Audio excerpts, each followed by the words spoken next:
Welcome to Journey to Queendom, the sacred space where survival ends and sovereignty begins. I'm your host, Marci J. Duncan, and this is where we lay down the cape of overachievement, code switching, and self doubt, and we pick up the crown of softness, wholeness, and authenticity. And now, part two.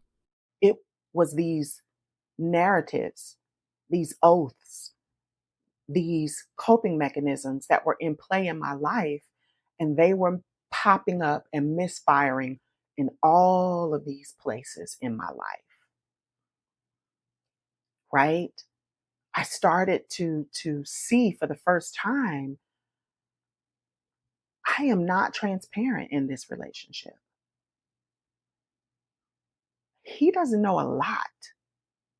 And it's not because he hasn't been trying, it's because I have been unwilling. Honey, that man didn't know how much I weighed. He didn't know my um, student loan debt. He didn't know I had a little account. He didn't know what that account was or what was in the account. And it wasn't like I was trying to be secretive or I was trying to hide things because that wasn't it. It was just, it wasn't in me to be transparent because that's vulnerability, right? That's intimacy. It wasn't in me to be completely honest about a situation if that meant I had to admit that I made a mistake. And of course, with this new baby, I started to grapple with all of these things all at once. And postpartum had a lot to do with it. It really did, making me feel these things more intently, you know, more powerfully. So I didn't know what to do with all of the things that were coming up and all of the things that I was seeing about myself. So I started shutting down and shutting him out. There were times when, he would just look at me like, I don't know how to make you happy. And I was just angry. I was angry, you know, angry because I knew I knew that there was something wrong, but I didn't want to admit that there was something wrong. I wanted him to be at fault. I didn't want me to be at fault. I wanted to be the one to win at being a wife, to win at being a mom, because I won at being a single mom. That was my identity. That was who I was. That's how I maintain control, maintain my sanity, because these things I can control and I can do well. These are the things that I want. This is what I want. And all of these things started to crumble. They started to crumble. And I was suffering and I was coming to the end of myself, but I had no way to reach out and say, help me. So I went back. I went back to therapy and I doubled down in therapy. And I started to really talk about some of the things that I was really thinking.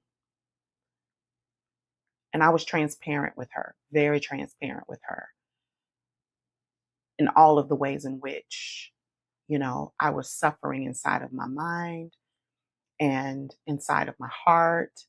And we were able to make some connections. And through trauma therapy, she helped me to reframe some of those belief systems that had been in play in my life.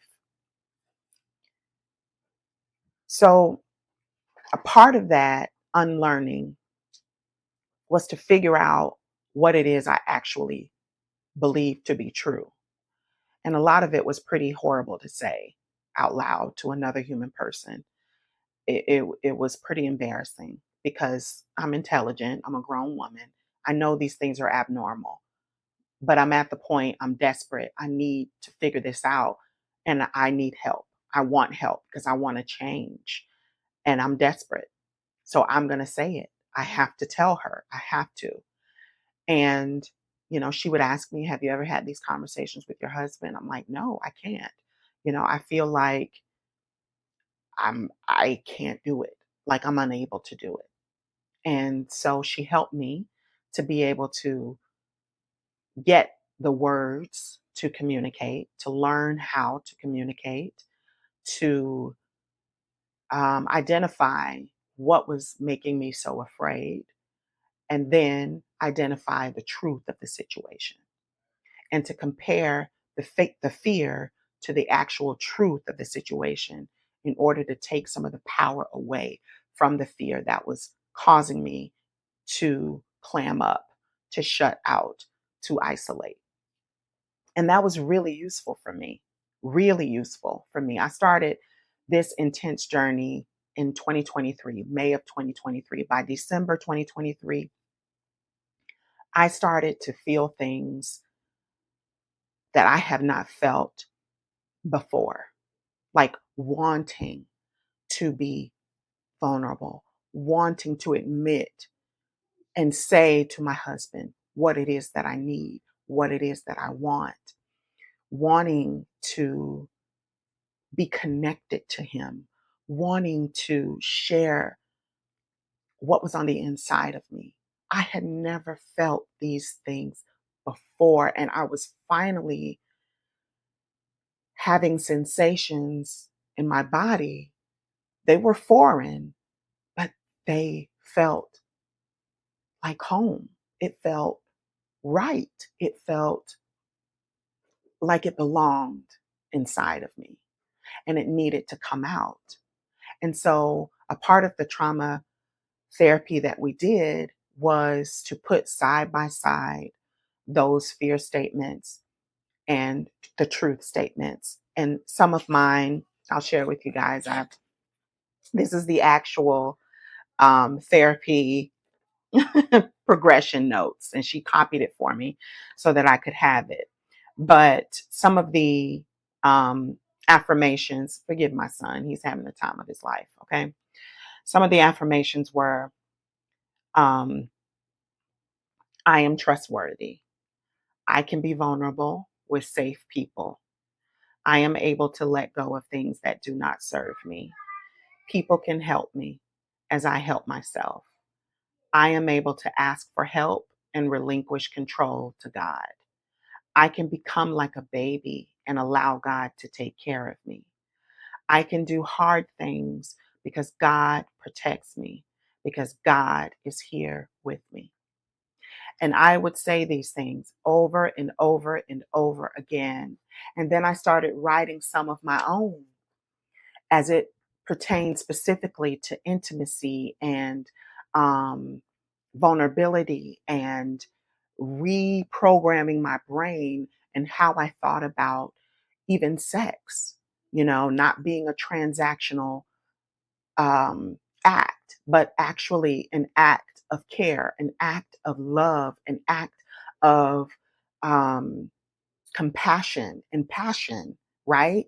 These things I had to reteach my brain to think about it in a different way, that pleasure is good, that desire is good, that initiation is wonderful, because all of these things had been tainted in my brain.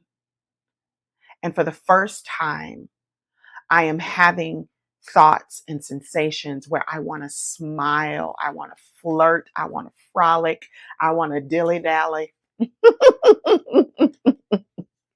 I want to slow down. I want to be extra. I want to get dressed up. I want to adorn myself and fragrance and beautiful things. Like these sensations were so new to me. It was like the things that had been stolen from me, they were returning to me. They were returning to me, and not only returning to me, but returning to me in a way that was holy and sacred and special. And for the first time, I was feeling worthy to have it, to feel it, to give it, to desire it, to long for it. I finally was feeling worthy. And friends, I cannot tell you the exhilaration I experienced when I rediscovered vulnerability and intimacy and transparency. I didn't know. I didn't know that I would be so light. Fear had me weighed down for so long that I clammed up. I pulled back. I shut down. I did it alone. But now I am open. I am excited. I anticipate without dread. And this is the gift that I didn't even know I needed. As I began to make space in my brain and in my heart with the therapy, the very intentional work, and also amping up my spiritual walk because I felt like God answered my prayers. I was praying, God, I want to do this. I want to desire this. I want to feel this. I want to not feel so heavy. I want to be free. And I'm being careful with my words because this is my life. This is my life. And I want to protect parts of that sacredness, but I'm sure you can understand what I'm saying. I begged God to help me because I knew that something wasn't right. I knew that my past trauma had taken some things from me and I wanted them back. And God answered my prayers. I hope this has been helpful to you. I want us to think about some things while we are separated from each other. Next week, I want to hear about you.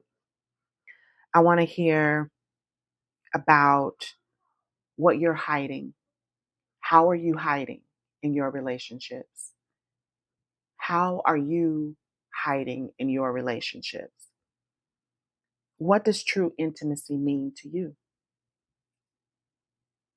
And how can you be more honest about your needs and your desires? The meditation for this week is I am worthy of being seen, known, and loved just as I am. That is the best gift I can give to this world, to my husband, to my children, to my family. And that is me authentically. I'll see you next time. Thank you for walking this stretch of the journey with me. If something in today's episode stirred your spirit, share this episode with a sister.